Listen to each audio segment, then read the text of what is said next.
Do human beings have real freedom? Are they really free? Are they not in the bondage of their own belief constructs? Belief about their own country, their religious concepts, and everything like that? Think whether you are really free. Give it a serious thought. Welcome once again to News Analysis. News Analysis, a weekly magazine on current affairs. To begin with, the main points in a nutshell. Syria crisis, Turkey refugee surge amid escalation fear. Tuareg rebels declare independence in North Mali.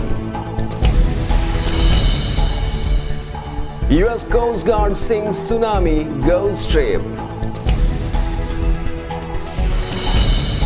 Merchant of Death Victor Bout sentenced to 25 years. Resistance spread compromising fight against malaria. Google's Larry Page defends privacy policy in letter. Now the news in detail. Syria crisis, Turkey refugee surge amid escalation of fear. More than 2,300 Syrians have fled into Turkey since Wednesday, officials there have said, as UN Chief Ban Ki-moon warns the crisis is escalating. The figure is more than twice the highest previous one-day total in March, when more than 1,000 people crossed over the border. Earlier, the UN called for the Syrian government to urgently implement an agreed ceasefire. Meanwhile, activists said troops have attacked a Damascus suburb. Blasts and gunfire rocked the suburb Douma on Thursday in an assault which the opposition said showed an intensification of violence. Syrian President Bashar al-Assad, who is fighting to crush a year-long uprising, agreed late last month to a UN Arab League peace plan which sets a 10 April deadline for ceasefire. But there has been little sign of his adherence to the deal, while the opposition say the leader is stalling for a time to make gains on the ground. A UN team has arrived in Damascus to negotiate the possibility of deploying UN monitors to oversee any ceasefire. A Turkish official told Reuters news agency that the refugees crossed near to the Turkish village Bukulmez and that others were waiting on the other side of the border. Ceasefire timetable. 10th April. Government must withdraw troops and heavy weapons such as tanks from towns, cities and villages following 48 hours. Ceasefire to be implemented on the ground with the onus on the opposition to follow the government's lead. 06 hours local time on 12th April. All forms of violence must be stopped on all sides. Next step, all parties to hold talks on political solution. The new arrivals were taken to refugee camp in Ray Hanley in 45 minibuses. He said more than 42,000 Syrians have fled the country since the beginning of the revolt, which has killed more than 9,000 people. Turkish Prime Minister Recep Tayyip Erdogan said on Thursday he did not trust President Assad to comply with the peace plan. He shoots people but pretends he is withdrawing troops. He is not withdrawing troops, but he is duping the international community. Earlier, Mr. Ban Ki-moon said the violence was claiming lives every day and appealed to Mr. Assad to show vision and leadership. Cities, towns and villages have been turned into war zones. The sources of violence are proliferating, Mr. Ban told the UN General Assembly. The human rights of the Syrian people continue to be violated. Humanitarian needs are growing dramatically. Tuareg rebels declare independence in North Mali. A rebel group in northern Mali has declared independence for a region it calls Azawad after seizing control of the area late last month. The National Movement for the Liberation of Azawad, MNLA, made the statement on its website, adding that it would respect other states' borders. The group is one of the two rebel groups to have gained ground in the area after Mali's government was ousted. Coup leaders took over in protest at the failure to stem the rebellion. The declaration comes as rights group Amnesty International warned that Mali was on the brink of a major humanitarian disaster in the wake of the rebellion. It demanded that aid agencies be given immediate access to the country after days of looting, abduction and chaos in the northern towns of Gao, Kidal and the historic city of Timbuktu. On Thursday, the MNLA rebels declared a unilateral ceasefire after the UN Security Council called for an end to the fighting in Mali and after it said it had secured the territory. A statement posted on the rebel website on Friday proclaimed independence, adding it would respect existing borders with the neighboring states and adhere to the UN Charter. The statement also called for recognition from the international community. The MNLA was formed last year partly by well-armed Tuareg fighters returning from Libya, where they had backed former leader Muammar Gaddafi.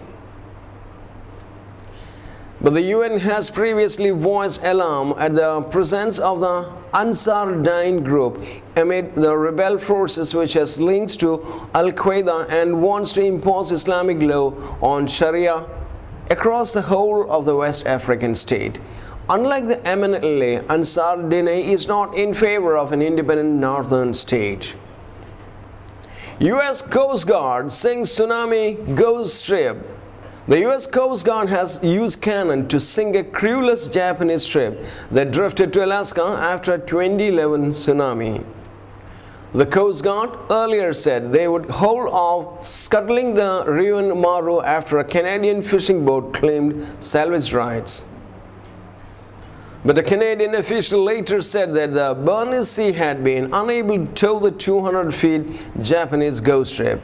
The boat had no lights or power and was viewed as a danger to other ships.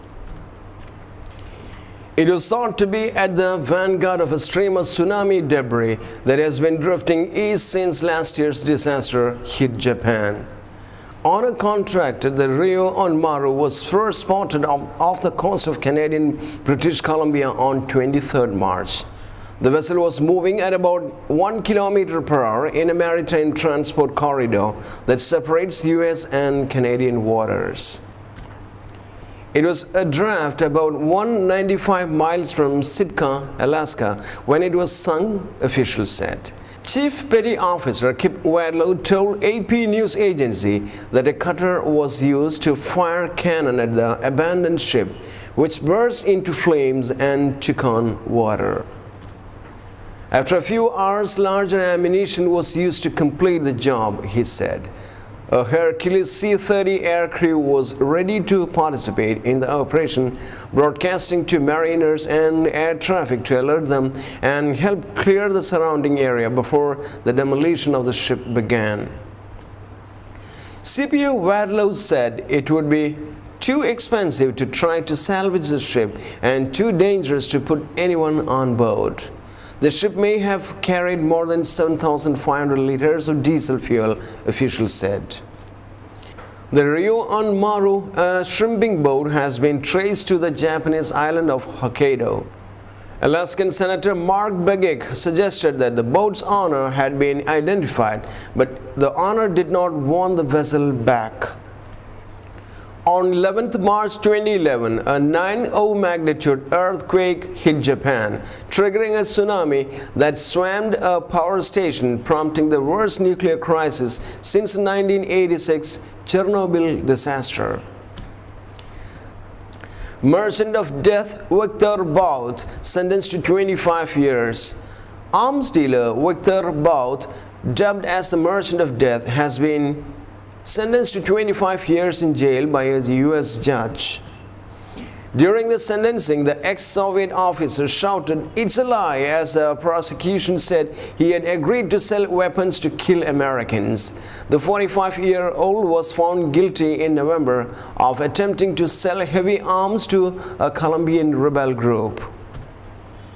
He was arrested in Bangkok in 2008 after a sting operation in which UN informants posed as Colombian rebels. Bout, who was inspiration for the arms smuggler in 2005 Hollywood film Lord of War, remained in custody in Thailand for 2 years before being extradited to the US to face trial. God knows the truth. Bout, a vegetarian who speaks 6 languages, hugged his lawyer and waved to his wife as he was led from the court on Thursday. Victor Bout's lawyer, Albert Dayan, confirmed they would appeal. Earlier, he told the judge through a Russian interpreter that he never intended to kill anyone and said God knows the truth. Sentencing had been delayed twice as his lawyer asked for more time to prepare and accused prosecutors of outrageous government conduct for allegedly entrapping the Russian. Judge Sriraj Neelan said that 25 years was appropriate sentence for his crimes given the stings set up by officials. She also ordered him to forfeit $15 million. But for the approach made through this determined sting operation, there is no reason to believe Bout would ever have committed the charged crimes, she said. Albert Dayan, Bout's lawyer, said they would appeal his conviction. Bout agreed to sell 100 advanced portable surface-to-air missiles and approximately 5,000 AK-47 assault rifles during a meeting at Bangkok hotel, according to prosecutors. That meeting was not with the Revolutionary Armed Forces of Colombia, FARC, but with U.S. Drug Enforcement Administration officials posing as representatives of the guerrilla group. The conviction relates only to the attempted arms sale in Thailand, but U.S. authorities say Bout has sold weapons to dictators and guerrilla forces in Africa, South America, and Middle East. Manhattan U.S. Attorney Preet Bharara said in a statement, Victor Bout had been international arms trafficking enemy number 1 for many years, aiming some of the most violent conflicts around the globe. He was finally brought to justice in an American court. It said that Bout began channeling weapons to war-torn parts of Africa during the 1990s.